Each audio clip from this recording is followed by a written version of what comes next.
आप सभी को एक प्यारा सा नमस्कार।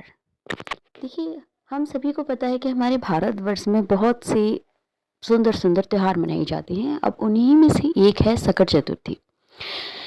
क्या आपको पता है कि इस माघ माह में पड़ने वाली सकट चतुर्थी का इतना अधिक महत्व क्यों है? क्योंकि सकट चतुर्थी एक दान करने वाला त्योहार है।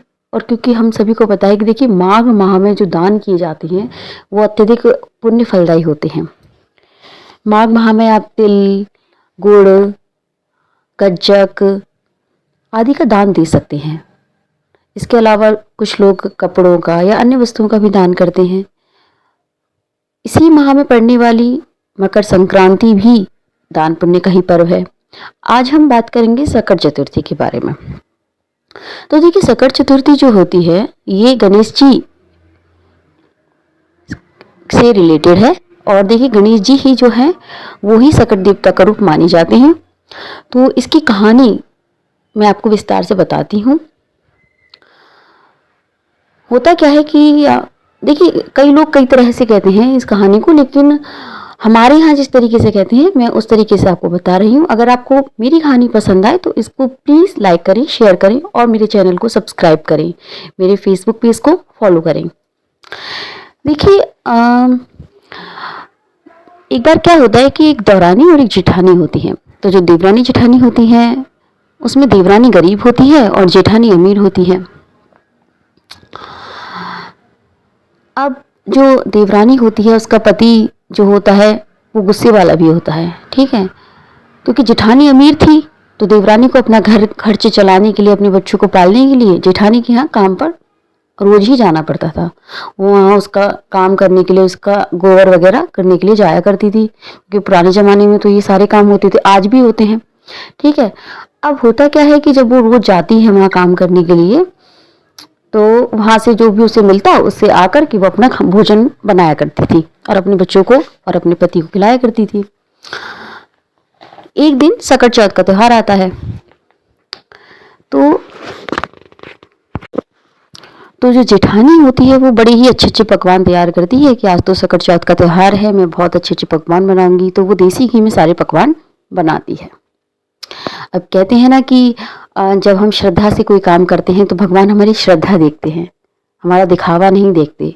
ना ही ये देखते हैं कि हम किस तरह का पकवान बना रहे हैं। बस अगर हम भाव से उन्हें याद करें तो वो हमारे साथ होते हैं। लेकिन देवरानी के पास तो ऐसा कुछ नहीं था। अब वो अपनी सादा जो होता है बथुआ वो लेकर आती है खेतों से और उसके पिंडे तैयार करती है। अब उसका पति आता है तो वो बड़ा भूखा होता है। तो वो कहती है कि उसका पति आता है। अब वो कहता है कि तूने क्या बनाया है खाने में? तो बोलती है कि मैंने बथुए के पिंडे बनाए हैं। बथुए के पिंडों का नाम सुनकर वो बड़ा गुस्सा होता है और वो उसे बहुत मारता है। तो वो रोती रोती बेचारी सो जाती है। उस दिन वो कुछ खाती भी नहीं है। सकट चौथ का त्योहार था, उसने कोई त्योहार भी नहीं मनाया होता है।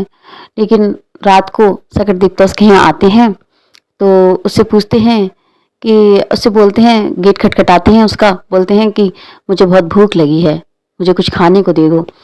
तो वो कहती है कि महाराज, मैंने तो ये बथुए के पिंडी बनाए हैं, आप इन्हें खा लो। तो वो उन्हें दे देती है। अब वो खा लेते हैं बड़े प्रेम से, खाते हैं। वो कहती है वो कहते हैं मुझे नींद आ रही है। तो कहते हैं आप सो जाइए। तो वो उन्हें उसके पास जैसा बिस्तर होता है तो वो उन्हें दे देती है, लगा देती है और वो सुला देती है उनको। फिर अगले दिन सुबह वो कहते हैं कि मुझे तो बहुत ज़ोर से लैट्रिन आई है। तो वो कहती है कि देखिए, मेरे यहाँ तो यही है, आप इन चारों देरी पर और चारों कोनों पर और पांचवी देरी पर आप कर लीजिए। तो वो करते हैं। फिर उसके बाद वो कहते हैं कि मैं किससे पहुँचूँ इसको? तो कहते हैं कि मुझे दुखिया, क्योंकि वो दुखिया तो है ही, तो मुझ दुखिया के ललाट से पहुँच दीजिए। तो वो उससे जो है पहुँचते हैं। अब क्योंकि वो तो सकट देवता थे तो वो लैट्रिन वैट्रिन कुछ नहीं करते हैं उस टाइम पे। लेकिन वो तो उसको क्योंकि फल देना चाहते थे, क्योंकि वो इतनी संतुष्टि से सब कुछ सह रही थी।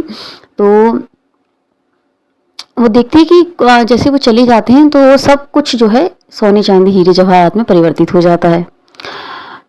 क्योंकि अब वो अमीर हो जाते हैं, उसका पति भी आता है, वो भी खुश हो जाता है। तो वो सब कुछ सही हो जाता है इसके यहाँ पे। अब जेठानी के यहाँ पे वो काम करने नहीं जाती है, तो उसके वो जो जेठानी होती है बड़ी विचलित होती है कि देवरानी कैसे काम पर नहीं आई है। तो वो अपने बच्चों को वहाँ भेजती है। तो बच्चे देखते हैं कि भैया देवरान जो उसकी चाची है वो तो बड़ी अमीर हो गई है, तो घर जाकर सारी बात बताते हैं। तो जो जेठानी है वो उससे पूछती है कि तूने ऐसा क्या करा जो तू इतनी जल्दी अमीर हो गई। तो वो कहती है कि मैंने तो कुछ भी नहीं करा, सकट देवता आए थे, उन्होंने मुझसे कुछ खाने को मांगा, मेरे यहाँ बथुए के पिंडे थे तो मैंने तो वही उन्हें खिला दिए। तो वो बड़ी खुश होती है सुन के, अरे अच्छा ऐसी सी बात है, तो मैं भी ऐसा ही करूँगी बिल्कुल सेम। अब वो क्योंकि भाई उसके पास तो पहले से सब कुछ था, लेकिन फिर भी वो होड़ करती है। तो क्या करती है कि अगली साल जब त्योहार आता है तो वो बड़े अच्छे अच्छे पकवान तैयार करती है, बोलती है उसने तो बथुए के पिंडे खिलाए थे, मैं तो अच्छे अच्छे पकवान खिलाऊंगी, तो मेरे यहाँ तो और अच्छा मिलेगा, मुझे धन दौलत मिलेगी, बहुत ज़्यादा दे जाएंगे खुश होके। अब क्योंकि सकट देवता तो दुखिया के हैं, वो तो दुखिया की दुखों को दूर करने आते हैं, जो संतुष्टि के भाव से रह रही है उसके दुखों को दूर करने आते हैं। अब वो उसका लालच देखते हैं, वो उसके आते तो हैं, तो उससे बड़े प्यार से वो उन्हें बुलाती है तो वो कहते हैं कि मुझे कुछ खाने को दे।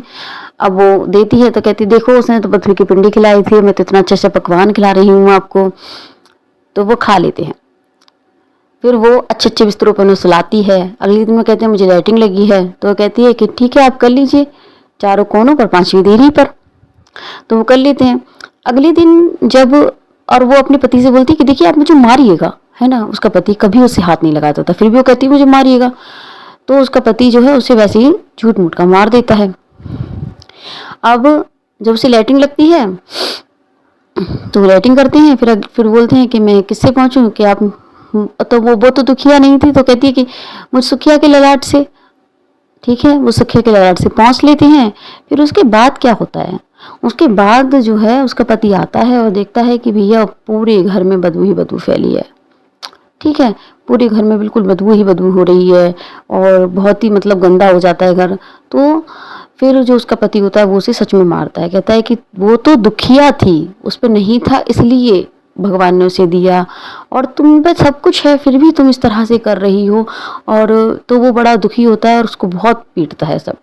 तो इस कहानी में यही है कि देखिए जो हमारे पास है उसी में हमें संतुष्ट रहना चाहिए और हमें किसी से भी होड़ नहीं करनी चाहिए। हम जैसे भी हैं बहुत अच्छे हैं, भगवान ने हर किसी को बहुत स्पेशल बनाया। आप खुद को स्पेशल फील कराइए, खुद के लिए समय निकालिए, खुद के लिए जिए थोड़ा सा। ठीक है, ऐसा नहीं करिए कि आप दूसरों को देख करके अरे वो ऐसा कर रहा है तो हम भी ऐसा करें, नहीं। तो इसमें कहते हैं कि सकट हे सकट देवता, जो पहली आई सबका के लिए आए लेकिन दूसरी आई किसी के लिए ना आए। तो आप अगर अच्छे भाव से और सच्चे मन से अगर पूजा करेंगे सकट देवता की, तो आपका भी घर में सुख संपत्ति समृद्धि सब कुछ आएगा। बस आप संतुष्टि से सब कुछ करते जाइए, अपना कर्म अच्छा करते जाइए। धन्यवाद।